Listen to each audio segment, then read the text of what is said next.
CHAPTER 27. And Esau at that time, after the death of Abraham, frequently went into the field to hunt. 28. And Nimrod king of Babel, the same was Amraphel, also frequently went with his mighty men to hunt in the field, and to walk about with his men in the cool of the day. 29. And Nimrod was observing Esau all the days, for a jealousy was forming in the heart of Nimrod against Esau all the days. 30. And on a certain day Esau went into the field to hunt, and he found Nimrod walking in the wilderness with his 2 men. 31. And all his mighty men and his people were with him in the wilderness, but they removed at a distance from him, and they went from him in different directions to hunt, and Esau concealed himself for Nimrod, and he lurked for him in the wilderness. 32. And Nimrod and his men that were with him did not know him, and Nimrod and his men frequently walked about in the field at the cool of the day, and to know where his men were hunting in the field. 33. And Nimrod and 2 of his men that were with him came to the place where they were, when Esau started suddenly from his lurking place, and drew his sword and hastened and ran to Nimrod and cut off his head. 34.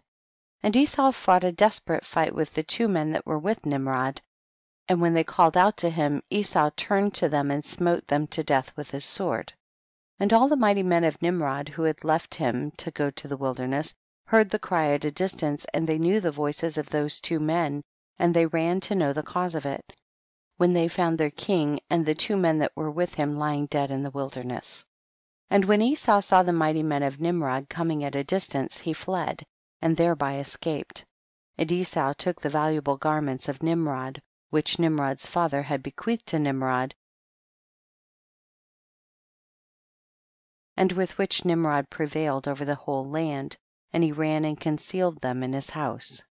And Esau took those garments and ran into the city on account of Nimrod's men, and he came unto his father's house wearied and exhausted from fight, and he was ready to die through grief when he approached his brother Jacob and sat before him.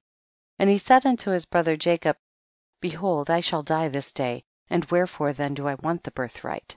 And Jacob acted wisely with Esau in this matter, and Esau sold his birthright to Jacob, for it was so brought about by the Lord. 41.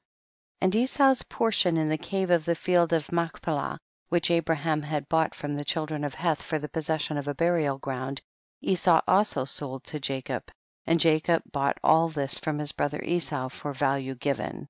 And Jacob wrote the whole of this in a book, and he testified the same with witnesses, and he sealed it, and the book remained in the hands of Jacob.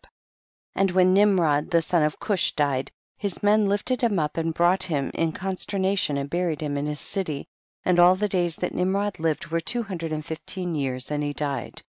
44. And the days that Nimrod reigned upon the people of the land were 185 years, and Nimrod died by the sword of Esau in shame and contempt, and the seed of Abraham caused his death, as he had seen in his dream.